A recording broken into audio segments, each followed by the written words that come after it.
this broadcast to bring you this important bulletin from the United Press. Flash, Washington. The White House announces Japanese attack on Pearl Harbor. We call them the greatest generation.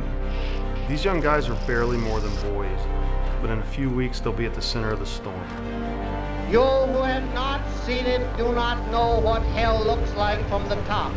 There are fathers, mothers, grandparents who surrendered their lives to hold back fascism and the wave of brutality that threatened to engulf our globe. Most military history is told from a limited point of view, following major figures like Patton or MacArthur or Hitler, but often overlooking the sailors, soldiers, and Marines and the lives they led during the war. The stories I want to tell are the private stories of ordinary men and women, people who lived through those days but are now themselves passing into history. Life is precious, life is short, soldiers die, so they want to express themselves. World War II veterans are passing away by the hundreds every day. Oftentimes, their personal histories are lost at the bottom of a box. That's why my son and I are on a mission to return those boxes of letters home.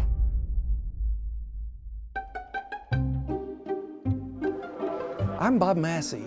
I'm on the hunt for treasures from World War II that have been separated from their families. Families don't intend to let go of these treasures. It just happens in the process of dealing with estates and the like. We clean out 4 homes a day. Some of the families will prepare the boxes and do the packing. However, on many occasions, we work for banks or attorneys or judges. So I've been looking at estate sales, online auctions, auction houses, finding memorabilia from soldiers in World War II, because every one of those boxes holds a story. I want to open the box and release the story. Letters, photographs, handwritten notes, maps, menus from restaurants, medals, awards, all those little things that when you put them together form a picture of the person's personal experience during World War II. Wow, this one was awesome. Photographs, many of which had writing on the back to identify the place or the person. We had some decorations and lots of little memorabilia like tickets to the Vienna Opera. This one is going to be great fun. My son Matt is a Marine Corps veteran. He shares this passion with me.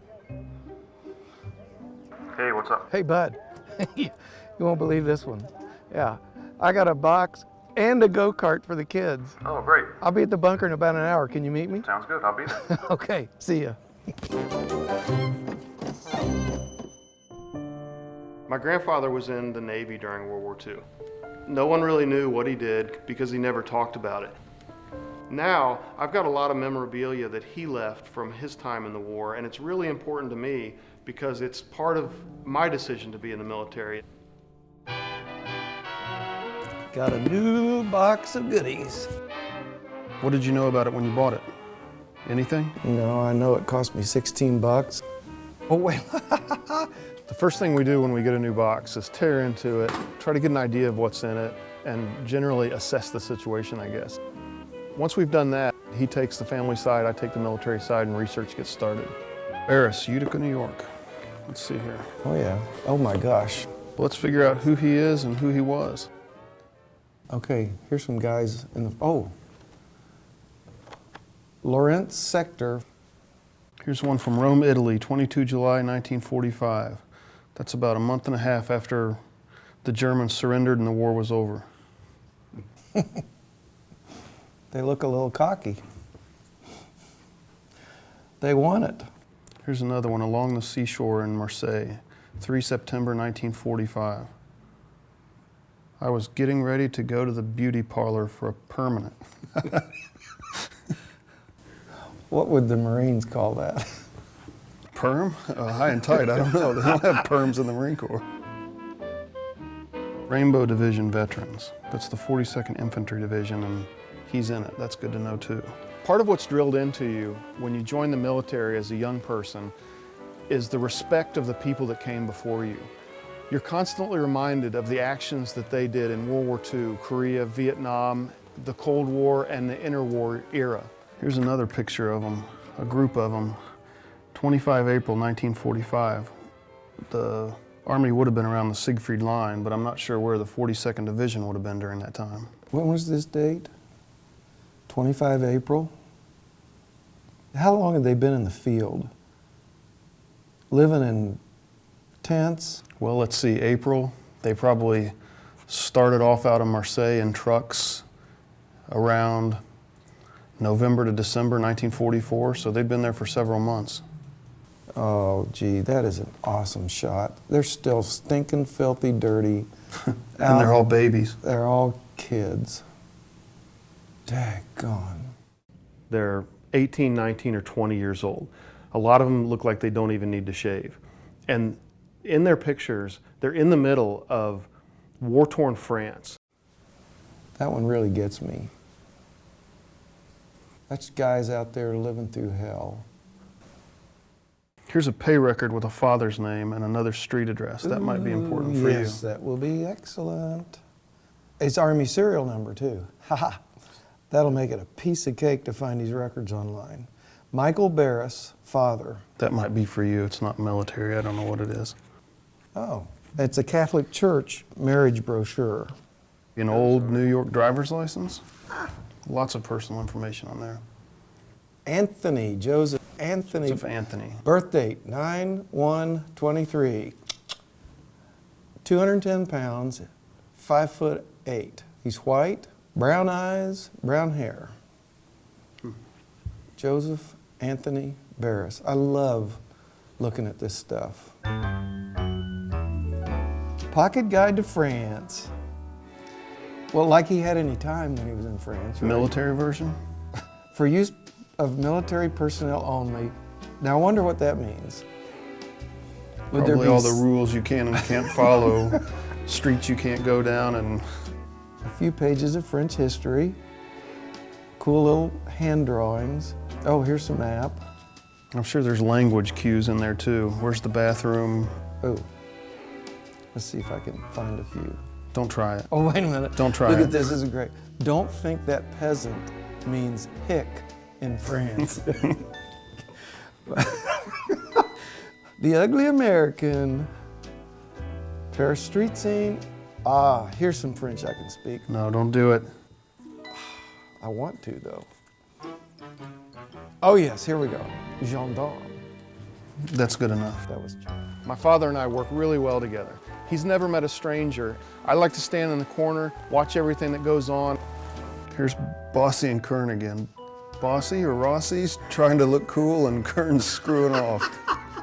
Anybody who's ever been in the military will tell you that the 18, 19, and 20-year-olds are the biggest source of comedy in the military. He has no idea. No idea. He's up there. That's hilarious. You don't ever see war pictures of guys carrying on like that. That is hilarious. Oh gosh, I love it. They've all got infantry badges, so That's the infantry badge right combat there? infantryman's badge. Yeah, I think that's our guy. Combat infantryman's badge is really important. Individually, it's a validation of an infantryman's experience. When they wear that around base on their uniform, everyone knows that guy's been in combat. Okay, let's just keep him right here in view. Joe, we are doing this for you in honor of you, buddy. Thank you for your service. I hate that this stuff got away from your family. Think of it this way. Somebody gives you a jigsaw puzzle with 1,000 pieces. You open it up and figure out which of these pieces go with which of these persons. This is a really difficult task, and a lot of times we fail at it. After we've made our first run through the box, our MO is to divide and conquer. When I've got to find some historical information about an Army unit in particular, the guy I go to is Jim Brown. Jim is the head of the Indiana Department of Veterans Affairs. He's also a former State Command Sergeant Major and a Vietnam veteran. Jim, We've come across a box of World War II mementos from an old soldier named Joe Barris. So I got a couple questions to you. I'm kind of hung up on a few things. I know he was in the 42nd Infantry Division, but I don't know much about him. What can you tell me? Well, if it's in April of '45, he's become a member of a very distinguished division that was formed out of New York, a National Guard division. Throughout their service, from World War I to the current conflicts in Afghanistan, Iraq, and the global war on terror, the 42nd Infantry Division has and always will be a National Guard unit. Most people think of National Guard as disaster relief or community-based support, but when the nation goes to war, they go with the active duty units. I got a lot of pictures here of Joe and the men in his unit. Can you give me an idea what it would have been like? First of all, soldiers in combat, there's always a period where they have time to take pictures. So they'll take pictures of what just happened or that they encounter with the enemy, and they'll be the enemy killed. So they want a picture next to that. Their uniforms were new, and they didn't even have hardly time to train. So again, the American Army at the end of this 4 years is putting people out there with very little training. Americans are quite innovative and resourceful, and they're very brave. In the picture, the guy's wearing a combat infantryman's badge. That badge is not in this box of material, so I wonder if it's been lost. Since the preponderance of the soldiers there up front meeting the enemy were infantry or provisionalized units that say, but we're cooks, not anymore, you're in the infantry, because we were so short. So yeah, the family should post a combat infantryman's badge and proudly proclaim that he was one. Well, Jim, you've given me a lot of information to think about and a lot more to go on. Really appreciate you taking your time today. I'm gonna head back to the office and see if I can't put some more of this together. Thank you. Thanks. There's two things I need to do. The first thing is I need to take all these pictures, lay them out, and try to figure out where the pictures were taken. The second thing I need to do is learn more about the 66th and 42nd Infantry Divisions. I've got clues that indicate both of them, and both of them were in different places in Europe at different times, so I'm not really sure how this plays out with this box.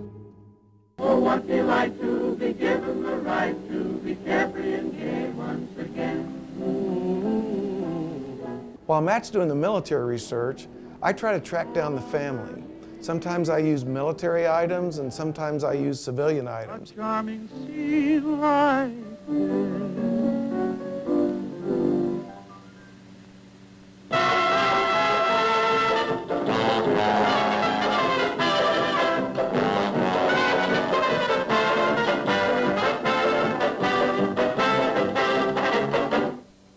And maybe fortune will complete the plan that all began with cocktails.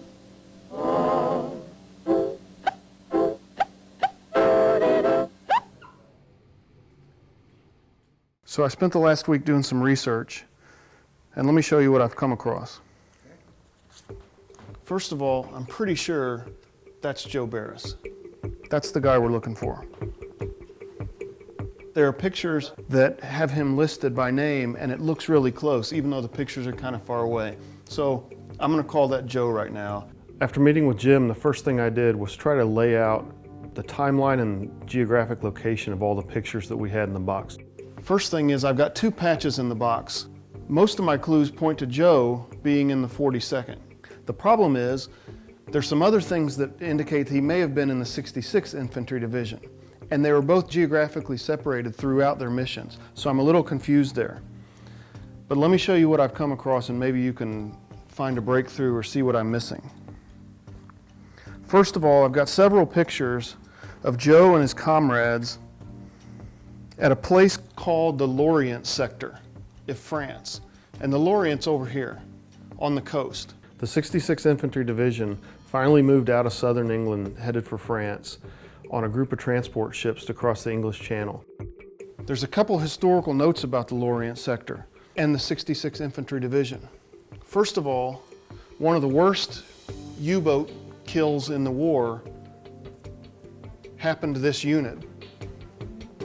A couple other clues I have that point away from Western France. I have another identification card of him being a member of the Vienna garrison, which was an occupation force in Austria after the war was over. And last, a program from the Vienna Symphony Orchestra. So I know Joe was in Vienna after the war.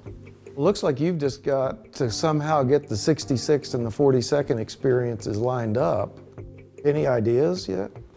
There's a couple things that could have happened. He was assigned to the 66th and later reassigned to the 42nd. He could have also been transferred sometime during the middle of the battle. When we make it to June, I know where he is. Prior to January, I know where he is. It's that 3-month window that he could be either place, but I just don't think I'll know unless I can talk to the guy himself. Do you think that he was in combat in Western France in the 66th? I know he was in combat, almost certainly with the 42nd, and probably with the 66th. How do you know? He's got a combat infantryman's badge, so he saw combat with someone. I'm getting frustrated now, and I've hit a bit of a dead end. I don't think I can find out anything more about what happened to this person without finding more information. What's in the box isn't enough to tell the whole story here. What's your next step? I don't think I've got a next step. I need to talk to the guy or one of these guys, and they can tell me what actually happened, but they'd be 90 years old now. While Matt does the military research, I try to track down the family. In this case, we were lucky. He came to a dead end in the box, but the box really gave me clues to be able to move forward. Well, maybe I can help out a little bit because I think I may have tracked the family down and maybe they can help us out. If you remember, I took 3 things. I had his pay record, and this one has his full name. We had Joe here. This is Joseph A. And the pay record gave me his serial number and his dad's name.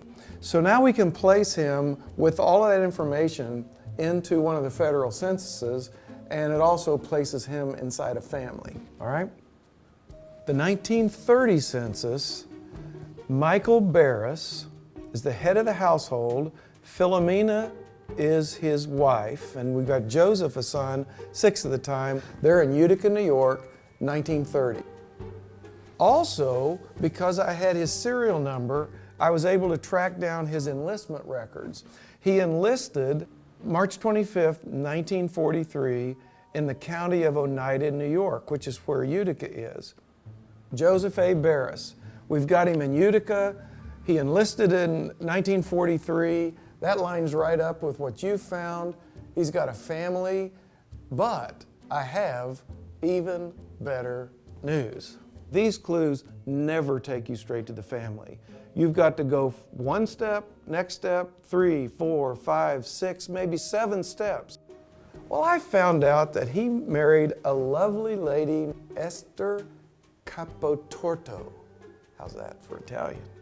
Well, I couldn't find any obituaries for Joe or for Esther, but I found one for Esther's sister. Get this.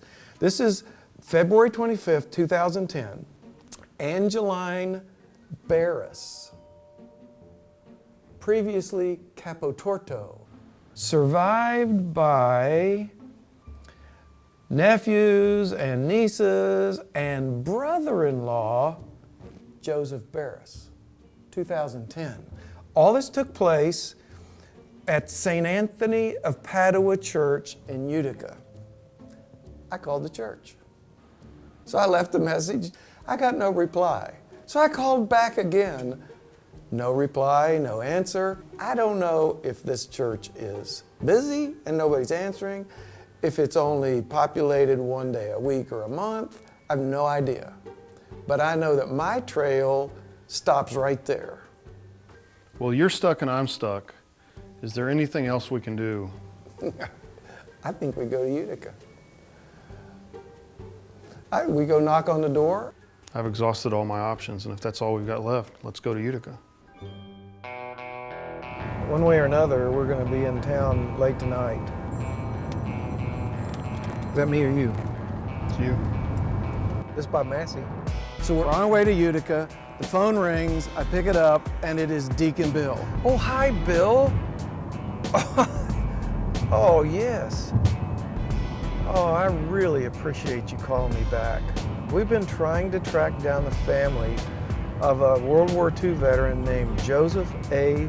Barris. He thought Joe might no longer be with us, and I said he was just here 2 or 3 days ago, and he's very much alive.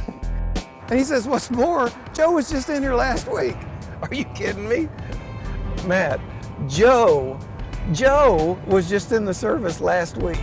I thought, oh my gosh, Joe's alive. We're not coming to find his family, we're coming to meet Joe. Hey, listen, Bill, so we're trying to track the family down. Is there any way you could get a message to them and maybe give my phone number? Listen, Bill, thank you so much. I hope to see you here in the next couple of days.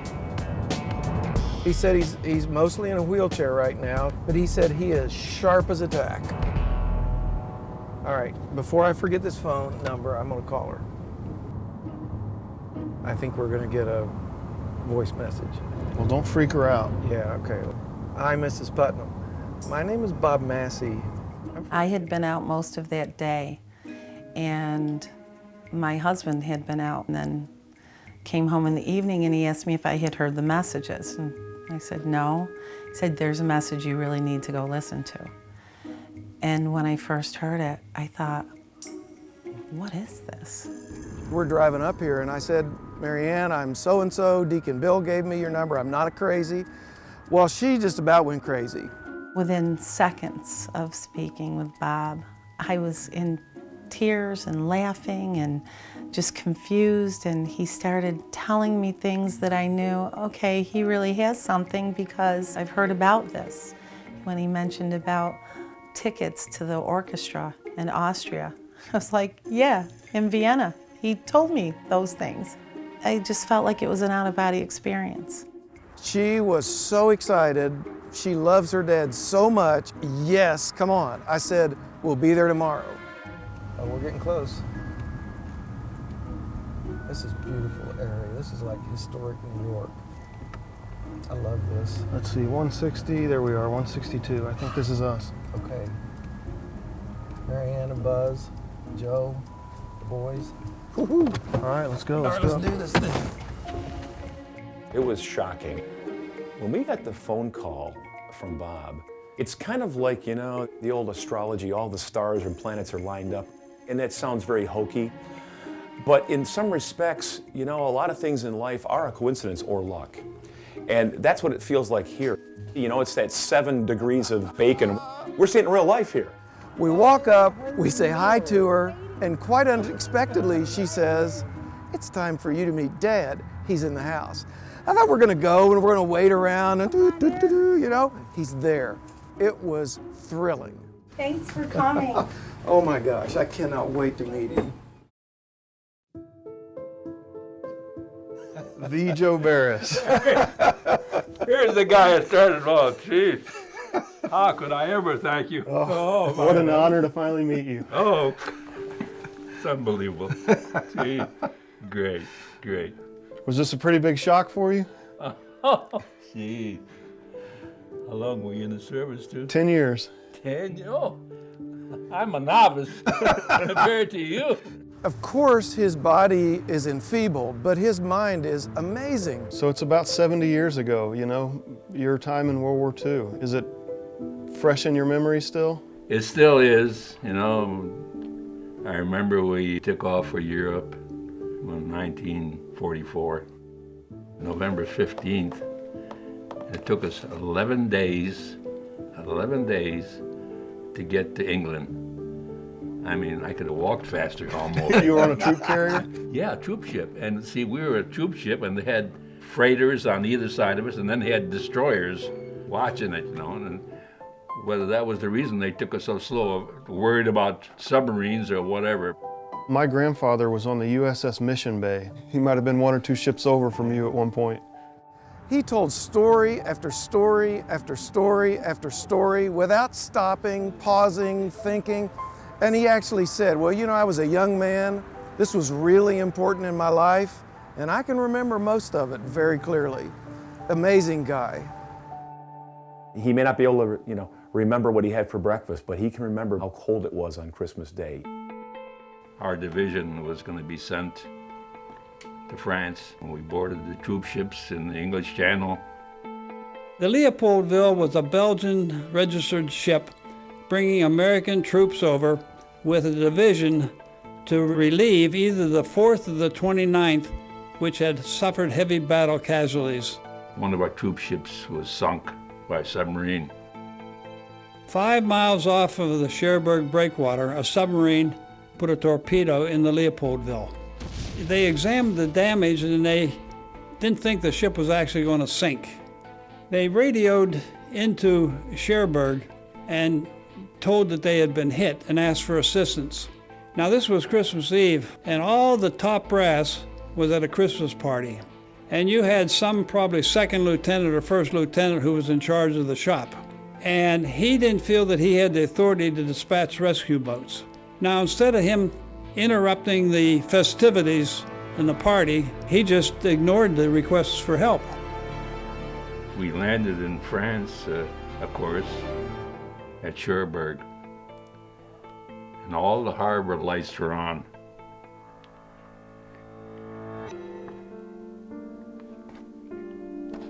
And we all wondered, what have they got the harbor lights on for? I mean, wartime. Got German planes can come there and bomb. We didn't know that the ship was sunk. Finally, they told us the ship was sunk. It disrupted the whole division. Approximately, give or take, 800 men died on Christmas Day of 1944. I always loved Christmas, and I still do.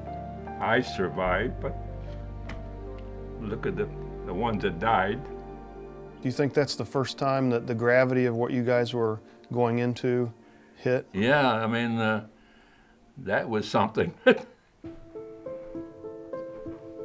With that, I'm going to see if we can tap your memory a little bit longer and see if can we pull some things out of here Sure, and sure let's can. talk about them. Matt, why don't you take over from here? Bob starts to kind of unfold this story about purchasing this box, and there were things in this box, and Joe, those things are yours.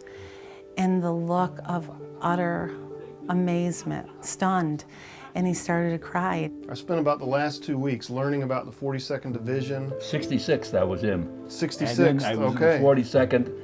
After the war was over, they transferred us to the 42nd. Okay, now I get it. That makes a little more sense. The Black Panther Division, the 66th. That's you, huh? What? Who's that guy? That's not this guy. That's not who I see. My heavens. November 26, 1945 in Paris. My heavens. This one is, I got the names on the back of it. yeah, 25 April 1945. Do you remember where you guys were? It says Lorient Sector. Guardian Lorient submarine base. When the war was over, we went into Lorient and saw these submarine pens. They were amazing. But the Germans didn't want to go anywhere, and we weren't going to go after them. So why kill more people unnecessarily? As Bob pulled out pictures, my father started to name guys, like instantaneously, at 92 years old. That's Bill, that was Ira, that's this one, that one. And Bob's laughing, my father's like laughing and then crying. I think there's a picture in here or two of you and Ira. That's him. You, him, and Yes. Because last Where is Oh he? my! We went bar hopping in Marseille. you had some fun in Marseille. One of these pictures, when you're in Marseille with Lane and Kern, written on the back of the picture says, "See that stuff hanging over my ears? I'm getting ready to go in and have a perm." Is that right? That's what Yeah, it you says. did. I don't know who took that picture, but It's you guys strutting around Rome. War's over? yeah, You the got a war- little money in your the war pocket? is over, boy. What else you got there, Matt? You remember these? I think this is a good conduct That's medal. what it is. Wait a minute. Well, you already talked about you and your buddy hanging out in Austria. You sure you got a good conduct medal for that? You were bar hopping. This was I got that before I went. It was just phenomenal, the joy that it brought him. Time's marching on here too, but Yeah, your whole family's out here waiting for us, and we have one more surprise for you. And you can see it on here, but it's a secret.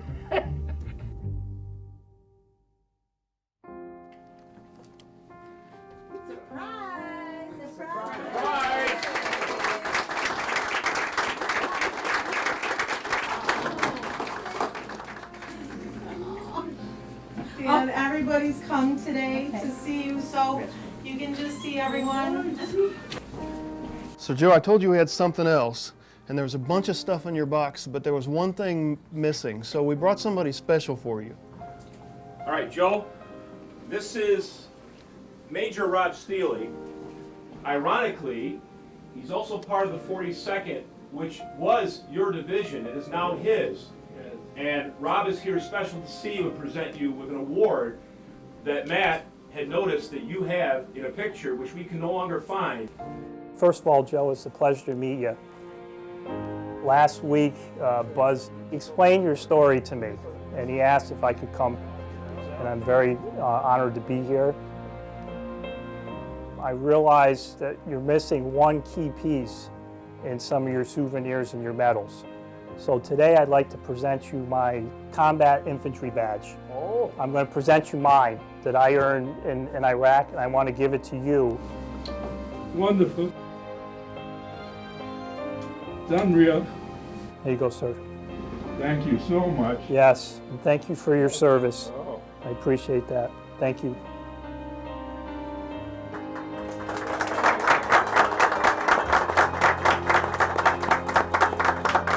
For us to have everybody over here at our house, it's a thrill of seeing him receive what he's going to receive. I only wish I had deserved this. It's very deserving. Long time in coming. Here, man, let's get a selfie. That's the real Before and after. Thanks, Joe. Thank you. I've got to thank you people for all of this. Now everybody's gonna eat and enjoy a party for you, okay? Thank you so much. I remember one word of Italian. You know what it is? Mangia. There you go. To be part of something that we really have no stake in other than his happiness. Fabulous. And it was like we were part of the family, and we got to celebrate with Grandpa too.